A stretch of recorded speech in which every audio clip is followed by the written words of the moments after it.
Lubumbashi, quand une femme décide de commencer, c'est pas d'ouvrir un commerce et parvient à payer les études de ses enfants, c'est déjà de l'autonomisation. Okay. Pour une fille qui décide de poursuivre ses études malgré la pression de se marier tôt, c'est aussi de l'autonomisation. Par rapport à cette question, je peux dire que la femme, ou soit la jeune fille, font face à des obstacles systémiques, c'est entre autres les violences basées sur le genre sexuel. Il n'y a pas que ça, il y a aussi les inégalités d'accès à l'éducation.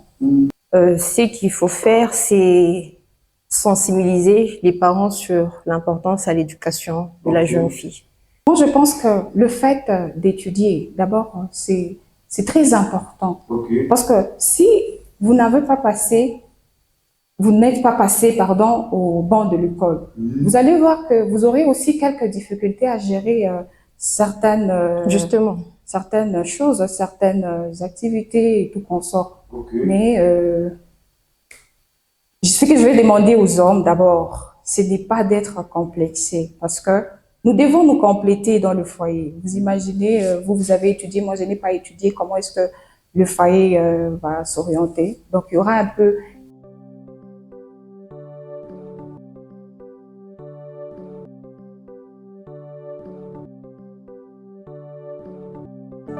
Femme, quelle est ton identité réelle dans les concerts des nations? Je le sais, femme, c'est toi qui engendres des rois et tu es la mère des puissants de ces mondes. Je le sais, femme, tu es le symbole de la beauté et de la finesse.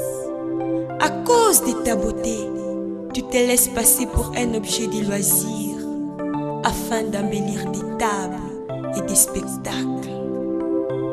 Sur plusieurs produits de vente et plusieurs magazines, souvent on met des images, parfois même très mal habillées. Oh femme, quelle est ton identité réelle? Je le sais, femme, sans toi, le monde n'aurait aucun sens. L'heure vient de sonner pour la femme africaine. Lève-toi ensemble avec l'homme, entre dans les concerts des nations pour transformer notre Congo dans le grand mouvement du Redetco, le rassemblement des enfants de Dieu pour la transformation du Congo.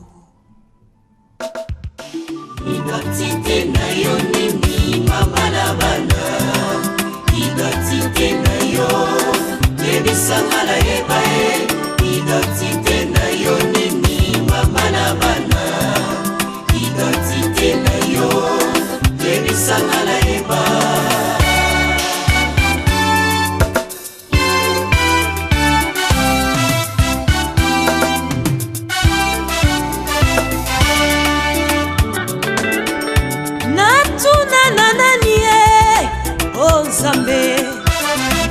Bisinga mwasi aza ekelamu na yo metango kelaki ye emo azalaki te nzambe mobala azalaki na pongi makasi.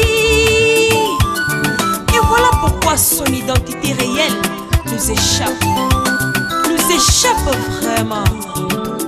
Identité na yo nini mama na bana, identité na yo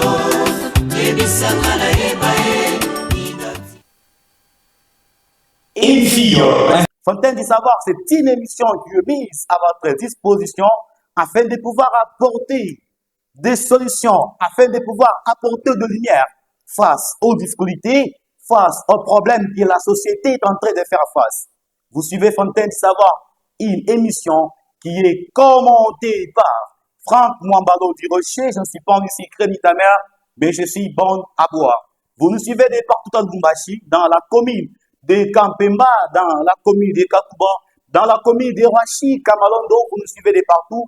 Vous ne serez jamais déçus dans cette très belle et bonne émission Fontaine du Savoir. Fontaine du Savoir, c'est une émission où nous traitons, nous abordons, nous analysons, nous parlons des différentes thématiques qui touchent à la société, qui touchent à notre culture, qui touchent à l'éducation et au développement personnel. Et aujourd'hui, nous avons un réel plaisir en ces jours de vous présenter une très belle thématique. Et je pense qu'il y a beaucoup de gens qui se sont posés des questions. Le mois de mars est presque à sa fin. Est-ce que M. Franck ne se souvient-il pas des dames? Est-ce que M. Franck est-il ingrat de ne pas faire recours aux dames pour parler, pour aborder avec eux et une thématique en l'air honorant? Voilà pourquoi aujourd'hui le choix vous est tombé, le choix est tombé sur vos demandes, car nous avons reçu beaucoup de messages concernant l'émission Fontaine du Savoir. Fontaine du Savoir, un espace d'échange, d'idées pour conscientiser notre vie intellectuelle. Aujourd'hui, nous avons un réel plaisir de vous annoncer une très bonne thématique intitulée l'autonomisation de la jeune fille et de la femme. Beaucoup se demandent aujourd'hui quelle est la place, quel est le rôle de la femme dans la société. Est-ce qu'une femme est-elle limitée à la cuisine? Est-ce qu'une femme, elle a deux limites à ce qu'elle doit faire? Est-ce qu'une femme, elle ne peut pas travailler dans une société? Est-ce qu'une femme, elle est incompétente? Est-ce qu'une femme, ce sont des questions que nous nous posons chaque fois, ce sont des questions qui n'ont pas de solution, des questions qui sont irrésolues. Voilà pourquoi aujourd'hui, nous allons aborder tous un voyage intellectuel en abordant cette thématique, l'autonomisation de la jeune fille. Aujourd'hui, nous allons savoir la place de la femme dans la société. Aujourd'hui, nous allons tous savoir est-ce que la femme a droit de parler, a droit d'enseigner, a droit de travailler. Est-ce que la femme a droit dans la société? Chers spectateurs, soyez branchés, ne passez pas, ne zappez pas votre émission Fontaine du Savoir, car aujourd'hui, nous allons vraiment parler à l'argent à ce qui concerne la femme. Vous voulez intervenir dans cette émission Fontaine du Savoir? N'hésitez pas de nous écrire comme d'habitude à ce numéro 09 94 28 55 36. Vous avez des questions, vous avez des préoccupations, écrivez-nous à ce numéro sur SMS simple. Sur WhatsApp, nous serons là pour vous répondre. Vous suivez Fontaine du Savoir, qui est votre émission que vous suivez à la RTV chaque dimanche. Une émission qui est présentée par Franck Mwambalo Durossieux, une émission qui est dirigée par ingénieur John Power. C'est celui qui nous permet à ce jour de pouvoir passer devant vous afin de présenter cette émission, l'autonomisation de la jeune fille. Et pour aborder cette très belle thématique, j'ai un réel plaisir de recevoir Madame Ursula à qui j'ai dit bonjour. Vous allez bien? Ça va très bien. En tout cas, c'est vraiment un réel plaisir de vous retrouver sur ces plateaux afin de débattre ensemble. Madame Ursula, vous avez la parole. Veuillez vous présenter pour plus de précisions. Merci, Monsieur Franck, pour la parole accordée. Comme vous venez de le dire, mon nom est Ursula Kisimba. Je suis vice-présidente en charge du genre et autonomisation de la jeune fille au sein du mouvement patriotique UJCCM. UJCCM qui veut dire Union des jeunes pour la croissance d'un Congo meilleur. En tout cas, merci. Vous l'avez entendu de son vrai nom, Ursula, et nous vous rappelons que c'est une dame combattante, c'est une dame qui s'est donnée afin de servir la jeunesse. Et elle est en train de jouer le rôle de vice-premier ministre dans l'UJCCM que vous l'avez entendu définir d'elle-même. Nous venons de recevoir un numéro de 27 à la fin. Merci de nous faire signe que vous nous suivez, sentez-vous saluer. Et aujourd'hui, nous avons encore un réel plaisir de recevoir une dame de la loi, une dame de l'oratoire, à qui j'ai dit bonjour, Madame Ritz. Bonjour, monsieur Franck. Vous allez bien? Oui, nous allons très bien. Veuillez vous présenter pour plus de précisions. Et moi, on m'appelle Rita Timil Chitem. Dans le cadre parti politique, je suis la présidente en charge de la jeunesse féminine. Et le parti politique s'intitule CRDF, Coalition républicaine pour la démocratie, ainsi que le fédéralisme. Je ne peux que dire ça. Mais aussi, je suis juriste. En tout cas, vous l'avez entendu, c'est une juriste devant rendez-vous. En tout cas, aujourd'hui, nous vous prions vraiment de rester branchés. Papa, maman, mettez les enfants dehors. Soyez concentrés afin de pouvoir suivre cette très belle émission Fontaine dit Savoir. Nous sommes en train de parler d'une thématique intitulée l'autonomisation de la jeune fille. Et sans plus tarder, Madame Irsila, que signifie pour vous l'autonomisation de la jeune fille? Merci, Monsieur Franck, pour la question. L'autonomisation de la jeune fille, c'est lui donner les moyens d'agir, de décider et de réaliser ses objectifs. Et c'est une réalité que nous voyons aujourd'hui. Déjà, ici à Lubumbashi, quand une femme décide de commencer, c'est pas d'ouvrir un commerce et parvient à payer les études de ses enfants, c'est déjà de l'autonomisation.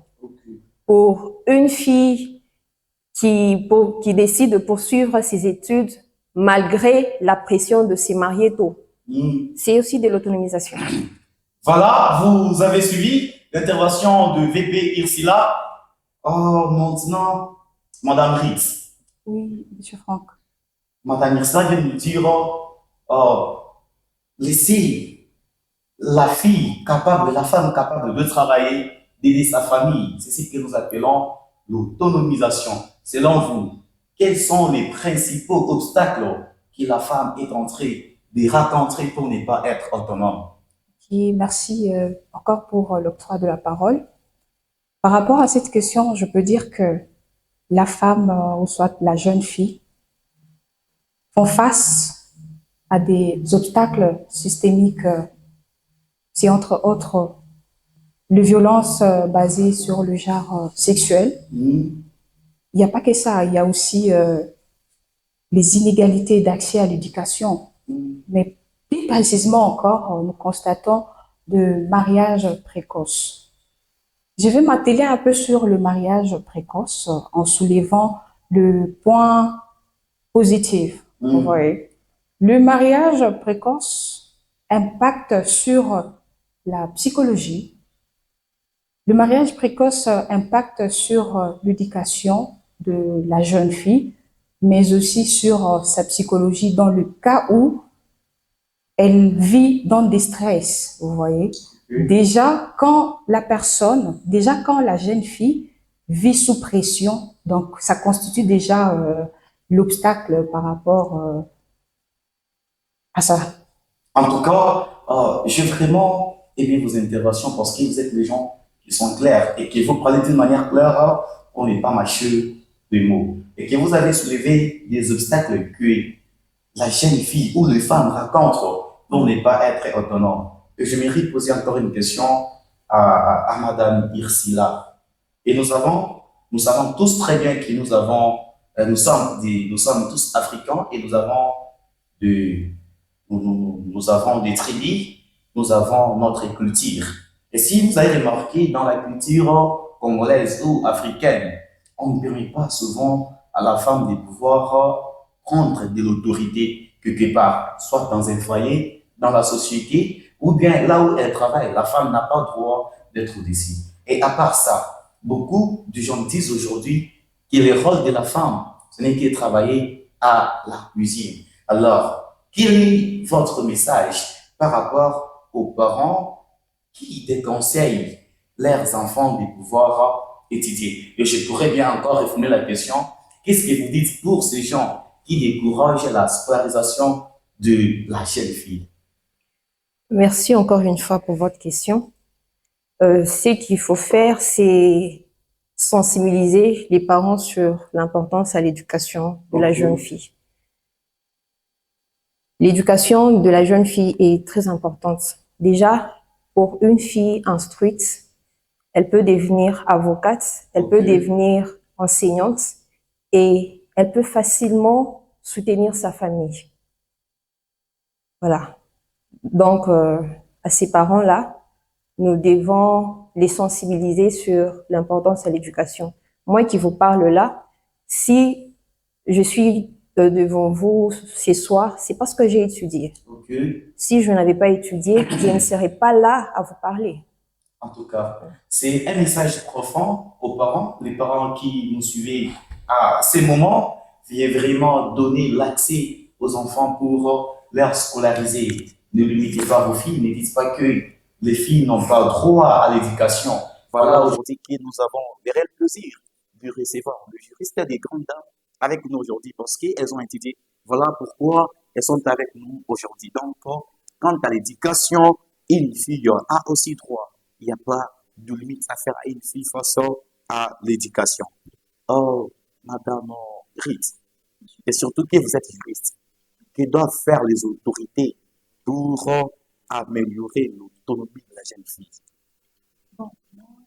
Je pense que les autorités doivent veiller à la non-marginalisation, Ok. mais aussi à la non-discrimination faite à l'égard de la jeune fille.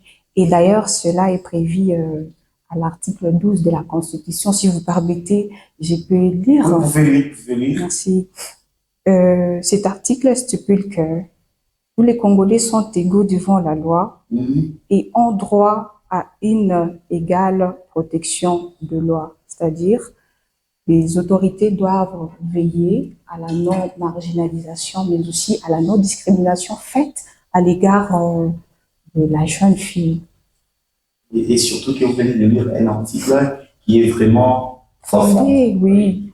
Donc, les autorités doivent veiller vraiment sur ça. Oui. Alors, ils doivent veiller par quelle mesure? Parce qu'il y a des sociétés aujourd'hui où les femmes n'ont pas droit et l'accès de travailler.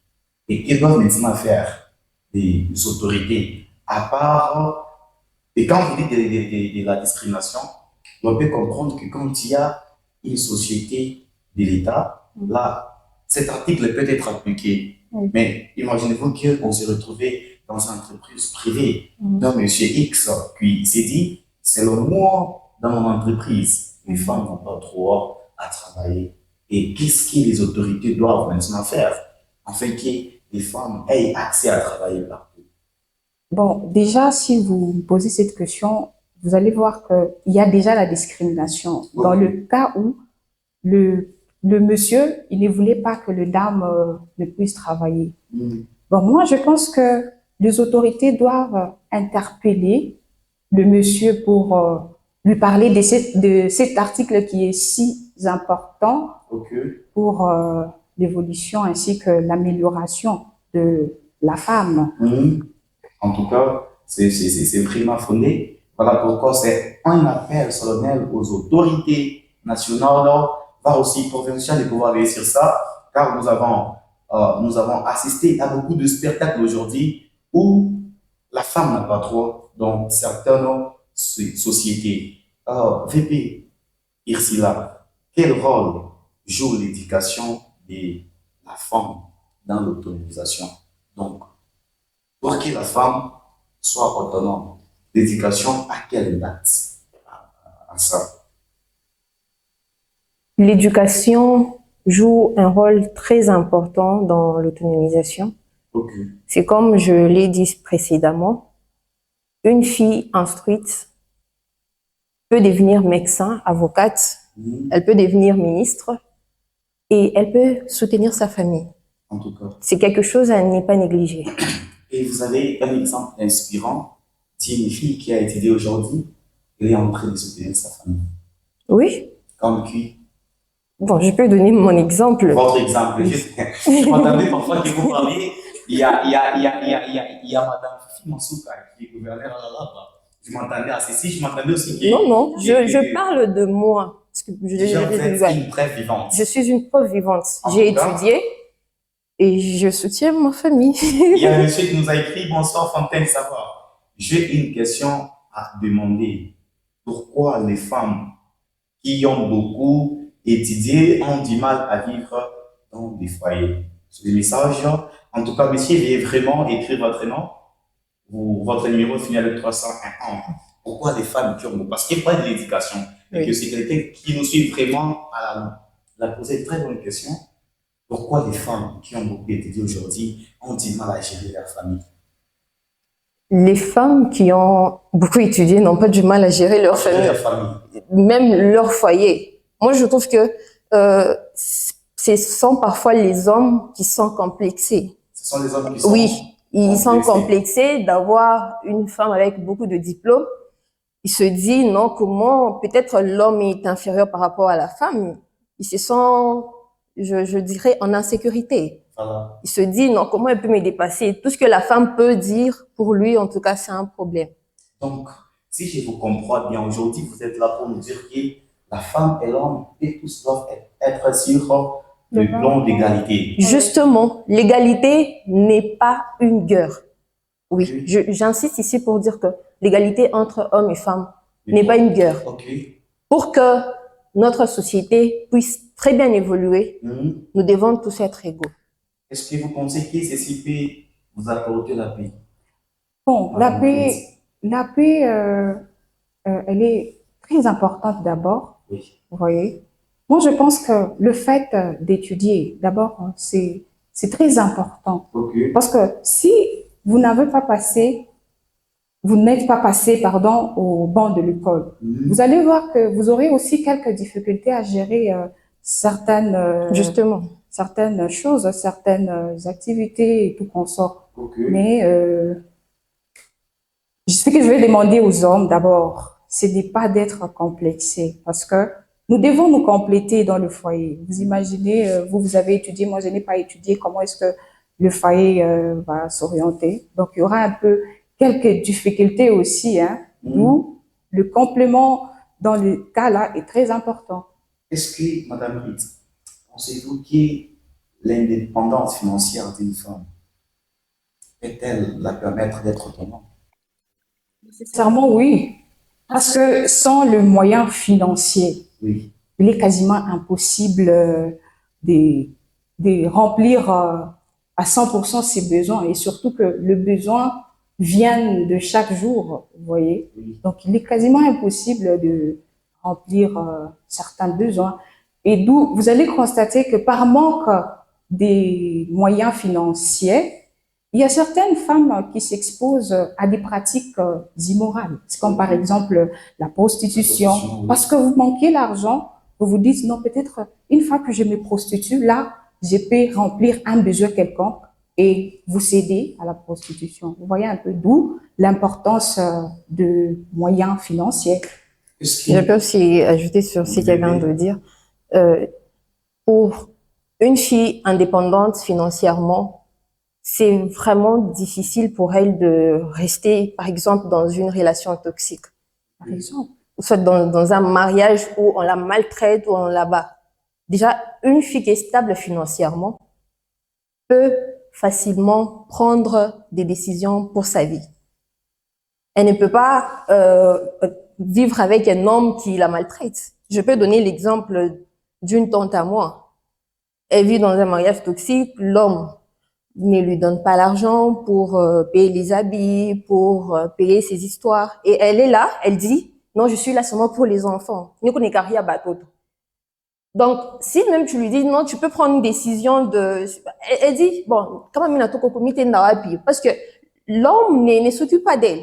Il est là seulement pour ses enfants et sa femme est là pour ses enfants. Parce qu'elle dit, mais si cette femme-là entreprenait, Oui. vous voyez, elle allait avoir ses propres moyens, elle pouvait se dire, non, j'en ai marre, je quitte, je peux faire ma vie, je peux prendre soin de mes Non. enfants. Voilà pourquoi je suis en train d'insister. L'indépendance financière d'une fille ou d'une femme ne peut pas être un danger pour sa famille. Alors que je viens de parler d'un exemple concret que vous avez vécu. Et plus ce que vous dites pour ces femmes dans le foyer, après avoir trouvé un bon boulot plus qu'alors, elles vont prendre soin des super. Elles pensent tout guider, elles pensent tout faire. Est-ce que trouvez-vous que cela peut apporter la paix qui la famille peut encore progresser? bon, par rapport à ça, d'ailleurs, je vais soulever un point. Je vais dire à toutes les femmes, à toutes les jeunes filles qui travaillent, qui touchent plus que l'homme, le monsieur, tout consort. L'homme, il reste le chef du ménage. Vous voyez? Ça, en tout cas, je ne peux même pas douter. Pourquoi? Parce que dès déjà notre enfance, nos parents nous parlaient de ça. Nous sommes allés à l'école, l'école nous dit c'est ça. Et donc, nous avons grandi avec cette culture, cette habitude. Ok. D'où je demanderais aux femmes qui piétinent les hommes pour dire que non, moi j'ai tout et tout consort. L'homme, il est chef du ménage et vous lui devez beaucoup du respect. Même s'il n'a pas d'argent comme vous lui devez du respect. Est-ce que pensez-vous qu'une femme qui a étudié beaucoup plus que l'homme peut vivre ensemble? Il faut parler que l'homme et la femme doivent être tous égaux, n'est-ce pas? Alors, pour une femme qui a étudié plus que l'homme, dans une famille, pensez-vous qu'il a pu leur aider? Parce que c'est que moi je connaisse la créature féminine et le gars qui est vraiment important. Avec la femme, c'est tout important de voir les femmes. Et peut-être différentes de ces compréhensions toujours comme ça. Est-ce que pensez-vous qu'une femme qui a beaucoup plus étudié peut-elle vivre dans une famille avec son mari? Oui, elle peut vivre si l'homme n'est pas complexé. Monsieur Franck, Oui. moi je pourrais dire encore que quand vous aimez, Oui. vous devrez vous surpasser. Vous devez accepter l'autre tel qu'il est. C'est-à-dire, le moyen financier, les études ne doivent pas impacter sur votre relation amoureuse. Vous voyez? D'où, je pense que vous devrez vous accepter tel que vous êtes et vous allez vivre longtemps sans de problème, bien que le problème ne doive pas manquer. Ok. Mais le fait que vous acceptez l'autre, je pense que ça peut ouvrir certaines portes. Peut-être qu'à travers vous, femmes, votre monsieur peut trouver aussi certaines opportunités. Exactement. Qui va ouvrir aussi certaines portes. Mesdames, messieurs, vous suivez Fontaine Savoir, qui est un espace d'échange d'idées afin de pouvoir éclairer notre vie intellectuelle. Et aujourd'hui, nous sommes en train de parler d'une très bonne thématique intitulée l'autonomisation de la jeune fille et de la femme. Une femme dans la société, elle a le droit de travailler et elle a le droit d'être égale à un homme. Et nous vous demandons de rester toujours fidèles à cette très belle émission, car il y a des bonnes choses qui vous attendent. VP, j'aimerais à ce qu'aujourd'hui vous puissiez vraiment convaincre les hommes aujourd'hui, parce que les hommes pensent que la femme n'a pas le droit, pas seulement les hommes, et surtout que la culture permettez-moi de vous dire que la culture va aussi certaines religions ne permettent pas et ne donnent pas l'accès aux femmes afin d'être libres, afin de faire ce qu'elles ont droit à faire. Pensez-vous que l'égalité de l'homme et la femme peut-elle intervenir dans tous les domaines? Ou bien il y a des domaines qu'elle ne peut pas et il y a des domaines que cette égalité peut apparaître? Quand on parle de l'égalité entre l'homme et femme, c'est beaucoup plus dans le cadre professionnel et autres milieux. Dans le foyer, on ne peut pas parler d'égalité. Parce que là, déjà, l'homme est toujours au-dessus de la femme. C'est lui le patron. Mais quand on part dans des milieux professionnels, là, on parle de l'égalité. Toi et moi, on fait le même job. Tu peux pas recevoir un salaire plus élevé que moi. Parce que je suis femme, vous devez me donner un salaire moins. Mais là, ça passe pas. Donc, tous nous serons payés. De la même manière, oui. D'accord. Vous êtes en train de parler de l'éducation. À ceux qui nous appellent, nous ne prenons pas les appels, et nous écrivez s'il vous plaît, nous allons vous lire. Et surtout que nous parlons de l'égalité. Vous dites que la femme a le droit de travailler. Quand nous avions grandi à notre époque, avons remarqué que c'était la maman qui avait plus un grand travail de pouvoir élever les enfants. Pensez-vous qu'une femme qui travaille ne peut pas endommager l'éducation de ses enfants? Je prends un exemple. L'homme part au boulot de 7h à 18h, il rentre. La femme aussi part au boulot de 7h à des fois, elle rentre à 18h. À des fois, la femme est en train de faire un travail. Prenons par exemple ceux qui travaillent dans les hôpitaux, des infirmières. À des fois, elle est obligée de faire la garde, n'est-ce pas? Et alors, l'éducation des enfants ne peut pas être gâchée au futur parce qu'ils tous sont occupés et les enfants auront-ils une bonne éducation? Est-ce que vous pensez que ça peut arriver? Oui, la charge d'éduquer les enfants n'est pas seulement réservée à la femme. Tous les deux parents doivent éduquer leurs enfants. Et si et tous sont occupés à travailler, qui doit éduquer les enfants? Et c'est de là que d'ailleurs le problème survient. Vous voyez, la femme, elle joue plusieurs rôles. Vous voyez, c'est lui d'éduquer, c'est lui de former, tout consort. En cas où il y a l'absence de la femme, par exemple, à la maison, oui, moi je pense que vous pouvez dispatcher vos tâches de façon que cette absence-là ne soit pas trop remarquable. Parce qu'au cas où vous femmes, nous sommes seulement au service, nous oublions aussi les enfants. Vous voyez un peu comment est-ce que ces enfants-là vont grandir. Donc déjà là, ça peut aussi problème. Ce n'est pas que je suis contre, mais j'essaie tout simplement de faire voir que au cas où il y a l'absence maternelle dans le chef des enfants, ça peut impacter aussi leur éducation. D'où vous femmes, vous devrez être présentes au moment où vos enfants ont besoin de vous. En tout cas, Madame Ursula, quel rôle l'homme doit jouer pour aider la femme à être autonome? L'homme joue un rôle très important dans l'autonomisation de la femme. Déjà, pour un homme qui soutient sa femme entrepreneur, il contribue à l'évolution de leur famille. Je prends un exemple, toujours de mes proches. J'ai une tante qui, son mari travaillait à Kolwezi. Bon, son mari touchait au moins $800 le mois. Alors, ma tante s'était dit de commencer à faire le business. Alors, elle s'est lancée dans le commerce. Elle a ouvert une boucherie et une alimentation. Mais non, avec l'avènement de Covid-19, vous-même, vous savez ce qu'il y avait eu. Beaucoup de gens avaient perdu leur job. Son mari avait perdu son job. Et quand il avait perdu son job, c'était le business de la femme qui aidait maintenant à tenir la maison, à payer les études et à faire tous les besoins de l'homme ainsi que de la femme. Donc, les hommes sont des alliés. Ils jouent un rôle très nécessaire dans l'autonomisation de la femme. C'est là qu'on dit que l'égalité n'est pas une mauvaise chose. Ce n'est pas une guerre.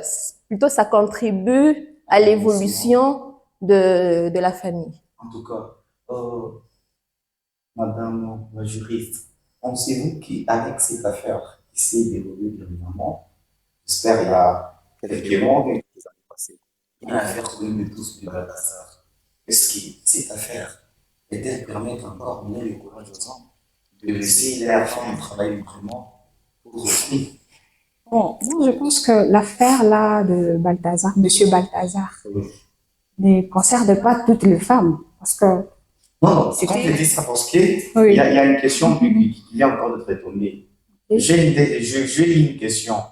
Les femmes doivent étudier pour être mariées et non pour travailler pour ne pas tromper leur mari.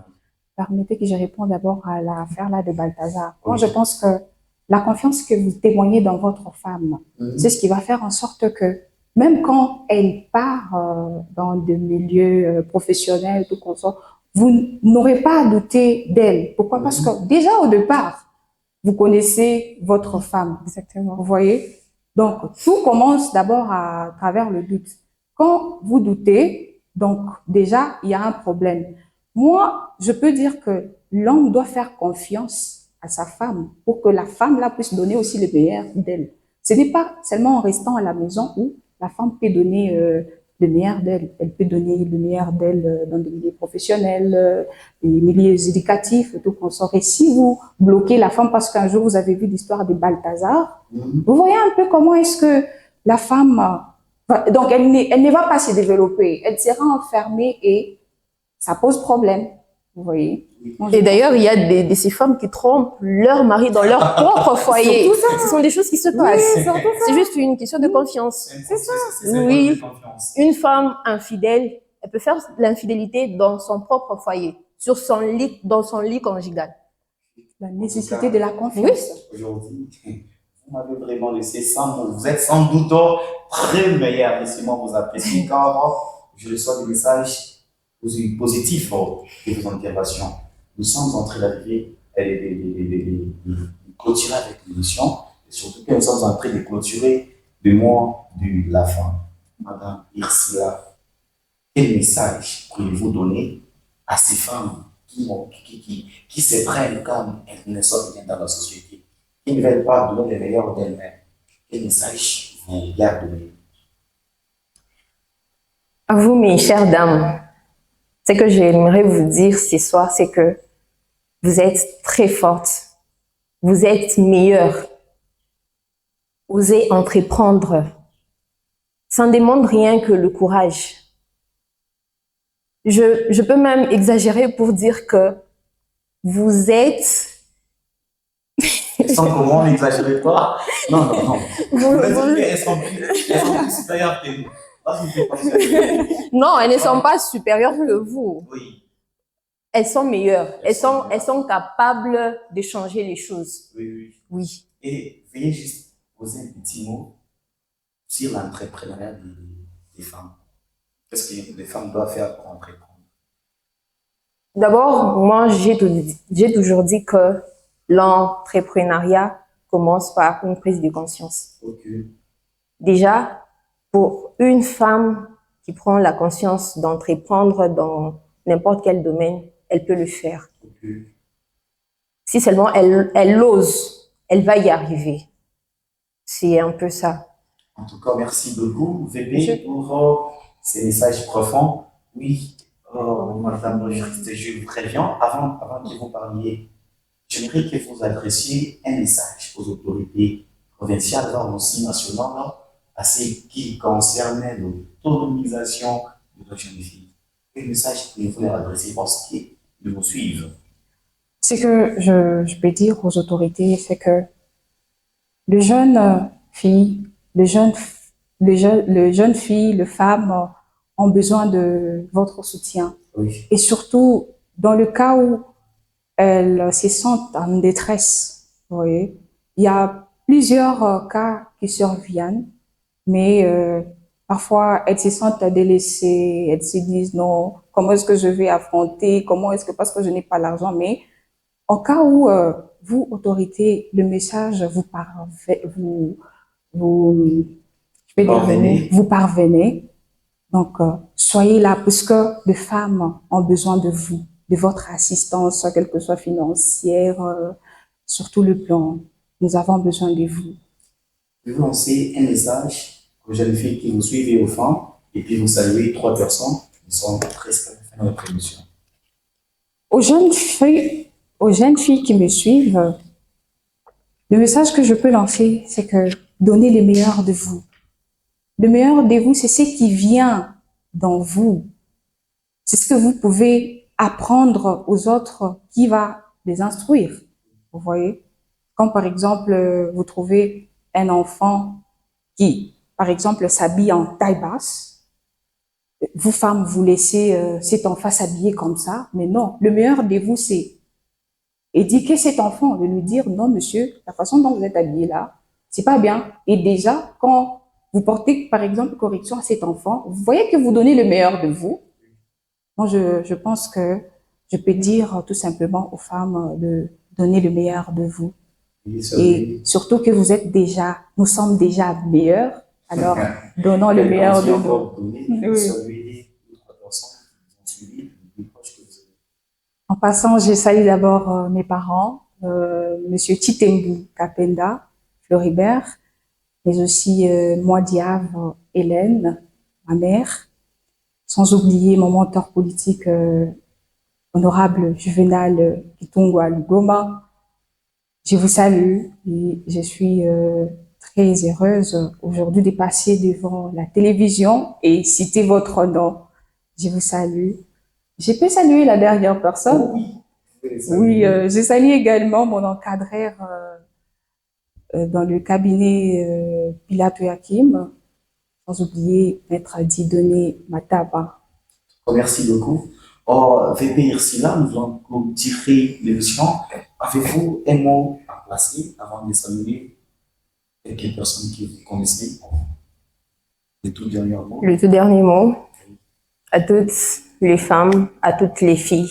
Sachez que vous êtes la colonne vertébrale de cette société. En tout cas. Vous êtes capable de changer les choses. En tout cas, lisez sur mes lèvres, aucune société ne peut se développer sans vous. Ouais. Et un tout dernier message aux hommes qui refusent de laisser leurs femmes travailler, être indépendantes financièrement. Mes chers papas, mes chers oncles, je sais pas, à tous les hommes, tout ce que je vous demanderai, c'est de soutenir vos femmes. Si vous ne voulez pas qu'elles aillent travailler pour d'autres personnes, créez quelque chose pour elles, un petit business, quelque chose qui peut lui permettre de s'autonomiser, qui peut lui permettre de tenir la maison même en votre absence. Celui des autres personnes qui vous aiment beaucoup plus. Mes salutations vont tout droit à mon autorité morale, Papi Kazadi Chamwange, et à mon président national, Joe Kadjibomi Bachunga. Je salue également tous mes camarades de UVCCM et aussi mes parents, mes sœurs, mes tantes. Je vous salue. En tout cas, merci beaucoup. Mesdames, messieurs, nous remercions de votre fidélité à cette émission Fontaine du Savoir. Vous êtes nombreux et nombreuses qui nous avez suivis. Nous avons parcouru un voyage intellectuel avec la juriste Madame Rutte, pourquoi pas aussi la VP Irsila que vous avez suivi avec enterré leur intervention. La femme a droit à l'éducation, la femme a droit à la société, la femme a droit de tout faire. Éduquer une femme, c'est éduquer toute une nation. Les autorités, laissons les femmes donner le meilleur d'elles-mêmes. Les hommes, laissons nos femmes donner le meilleur d'eux-mêmes. Et qu'est-ce que nous devons faire? Nous devons être là pour le soutenir, car aujourd'hui, à la chance de l'homme, c'est la femme qui prend la relève de pouvoir diriger une famille, diriger toute une société. Alors nous devons éviter de mettre de limites à nos très jeunes femmes. Nous sommes en train de saluer toutes les femmes de la RDC, pourquoi pas de la ville de Lubumbashi. À saluer toutes les femmes, je me permets de saluer ma très chère mère, Anne. Comme nous sommes pour saluer, là vous êtes nombreux et nombreuses. Je salue tous mes amis, toutes mes connaissances dans un Dieu. Maître David, nous devons la musique. Monsieur Rojo, ça me vous saluer. Maître Pascal, Kanda, ça me saluer. Vous êtes nombreux et nombreuses. On nous retrouve encore prochainement, le dimanche prochain, pour une nouvelle édition des Fontaines du Savoir. Nous vous disons au revoir. Ciao.